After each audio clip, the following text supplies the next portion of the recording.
Hi, this is Stephanie Miller from The Stephanie Miller Show. Please enjoy this exclusive clip from my show on Political Voices Network. Our friend John Pavlovitz, who just did Durham Sexy Liberal with us, said Donald Trump has advanced dementia, and the fact that so many people are ignoring this because they don't have the moral strength to change their vote is a disgrace. I mean, Bob, I know the whole... you look at the polls, she's ahead. You know, we had Fernando Armandi on. Yes, she's definitely ahead. You know, but it is... terrifying. I get your don't get happy because you're just like, oh my God, we're still this close on the precipice of complete disaster. This Russia story. Like, how many more now warnings do we need? Right? For some reason, this guy has managed to weave his way through the raindrops and not get wet somehow, where there are all these things. I mean, every day there seems like there's another thing that in normal times would destroy any other politician.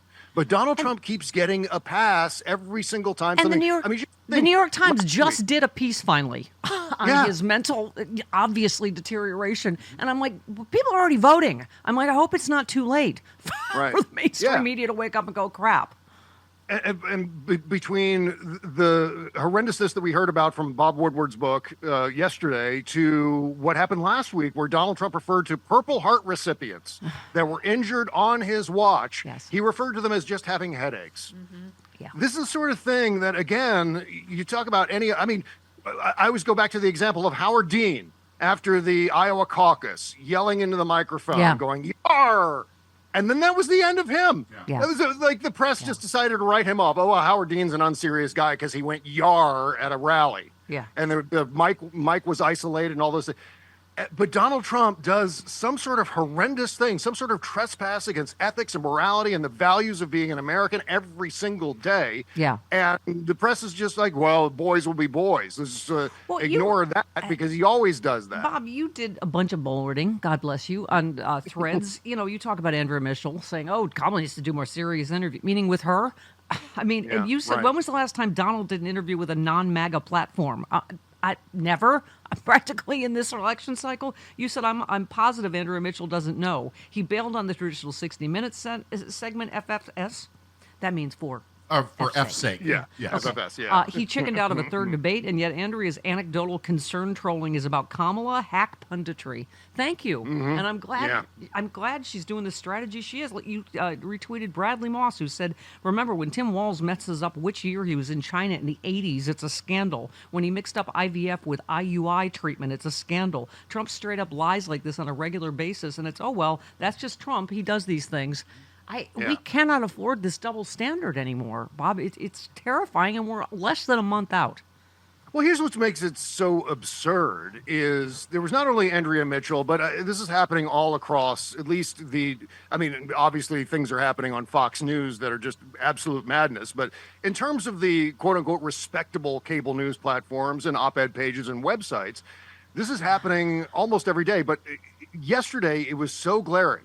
On Monday, it was so glaring between Andrea Mitchell and Politico publishing pieces and saying things on their air about Kamala Harris ducking interviews when that very night she was on the most prestigious TV news program in the history of American broadcasting. Not serious. Since when isn't 60 Minutes a serious interview? Ridiculous. Anyway, and the questions were tough. And they were certainly adversarial. They were everything they needed to be. They were gotcha. So was Dana Bash. She did Dana Bash interview. Like I'm just okay. Right. And then, but still, it's as if it's happening in absence of the facts in terms of what's actually going on. Or yes, Kamala Harris is appearing on podcasts and on shows that regular people, undecided voters and independent voters watch. But it doesn't seem to matter that she also goes on mainstream shows or like serious news shows like 60 Minutes and with Dana Bash, as you were saying, just ignored because there's a script, there's a narrative. We've been talking about this for many years when it comes to presidential elections. Everything has to slot into a pre-existing template. And so they use that template, they recycle it every 4 years, and that's what we see here. Let's plunk this story in, let's put this story into that place. And it's just... I gotta say, I love you. I just keep hammering at this, Bob, on Threads or Twitter, wherever you are. You retweeted someone that said, Harris Walz gaffe. Tim Walz said he was in Hong Kong while the Beijing protests happened in 1989, but he actually arrived slightly afterwards. Trump Vance gaffe. Donald Trump said some racial groups are genetically inferior and should be removed from America. I mean, there's just no... treating this like a normal election. You retweeted Jen, who said, Harris answer on policy shifts. In the last 4 years, I've been vice president. I've been traveling our country. I've been listening to folks seeking what is possible in terms of common ground. I believe in building consensus. And you just said, once again, we need to point out Trump hasn't even been asked about 99.999% of his most horrendous lies, failures, shifting positions, and he never will be because our political press is blindingly incompetent in the face of a fascist, authoritarian con man. Pathetic. Yeah. I mean, yeah. And when I talk about blindingly incompetent when it comes to the press, I'm not necessarily talking about the reporters on the ground. I'm talking about the editors, the showrunners on cable. I'm talking about the people who control the content and guide what the narrative is in their platform. And they are completely failing to protect the American people. And granted, their job isn't to protect the American people, but their job is certainly to report the news. And what bigger news can there be than losing our democracy? This is where we stand right now, where after 250 years of blood and sacrifice to protect how we elect our leaders in this country, there are a bunch of people who are willing to just throw it away because of some ridiculous reason that they picked up in passing from cable news. And so I think one of the centerpieces, one of the things we're kind of dancing around when we talk about the press and the closeness of this election is the Electoral College. Yeah. If it weren't for the Electoral College, I think would be feeling a lot more confident right now in the prospects of this election. But because of this ridiculous anti-democratic system that the framers set up, we're now sort of on this ridiculous precipice of landing on another Donald Trump presidency that will never end. And so I want to emphasize the fact that and I should say, when we win this, and I have to go outside, turn around three times. Not one balloon, Bob. But if we win this, we should redirect our efforts to passing the National Popular Vote Interstate Compact, which will effectively eliminate the Electoral College. That means that all the states that ratified that bill would allocate their electoral votes to the winner of the national popular vote, not the state popular vote. And so that's people are actively dying because of Trump's lies right now. I was going to ask you: is Buzz Burbank evacuating? Okay? Is he in the He's area? He's still there. As far as I know, as of yesterday, they were sticking where they are, which, I mean, they're on relative high ground. I mean, high ground for Florida isn't that high, but it's still higher than being on the coastline. So.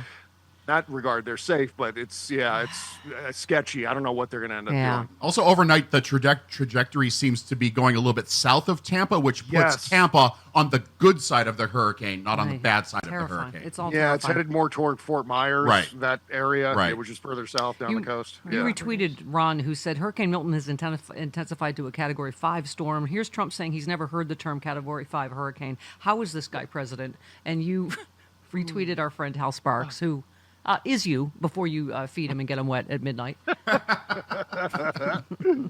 he said 2016 through 2020 was the costliest 5-year stretch for tropical cyclones in the U.S. dating to 1980. 3 of the 5 costliest hurricanes in U.S. history occurred in 2017. There were 2 Cat 5 hurricanes during his presidency. This whole doesn't give up. I mean, he's just nothing. No one's ever seen this before. He says that about everything. You're like, what? You know what he's talking about? He's not talking about Cat 5. He's talking about the word hurricane. He's never heard the word hurricane before because he usually calls them water dumps. That's exactly what he was for 4 years. It was never, there's a big hurricane coming. No, it's the wettest we've ever seen from the standpoint of water.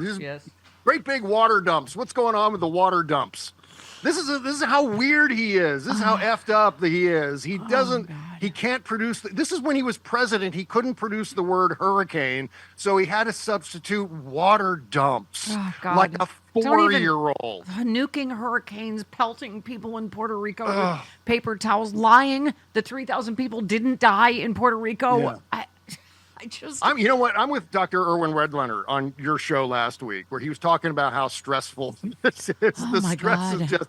I had a moment with Dr. Doom where I was like, just connecting like E.T. and Elliot with just empathy. Like, yes, oh my God, Dr. Doom, I'm right there with you. It is so stressful. I was like a wet mouth Saint Bernard in the first segment today. I was like growling, spitting. Yeah, I heard. I'm gonna need like a dental machine to suck the. Oh God. Spit going everywhere. Chris and Jody are like, Yeah. Oh my God. Yeah. You know- the entire first half hour of the show was like that. We needed a sneeze guard. just like Beethoven. Okay. Howard Hughes. you know- You were Howard Hughes from Parade Magazine. All right. Best of luck to us, I don't know how Bob. you do it. I don't can't know how wait you for do it. your little skit at LA Sexy Liberal. Oh, I can't wait. You have no idea. Oh, Like, I wrote a physical bit that we're gonna do during your skit. I haven't told you about yet. Wait, don't hang up. I'll tell you when we. Okay. All right. Stay All right. stay I'll there. hang out Okay, and just stay hear there. what it is. Okay.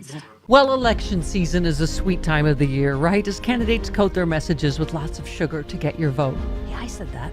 Now you can enjoy the sweetness of the election with authentic candidate cookies with the likeness of Kamala and Donald on your favorite butter cookie made by the famous deli in Chicago, Max and Benny's. You can purchase these once-in-a-lifetime cookies on the Stephanie Miller, Tom Harmon, and John Fugelsang websites. To order, go to our websites, click on the banner for cookie candidates, or go directly to their website, cookiecandidates.com.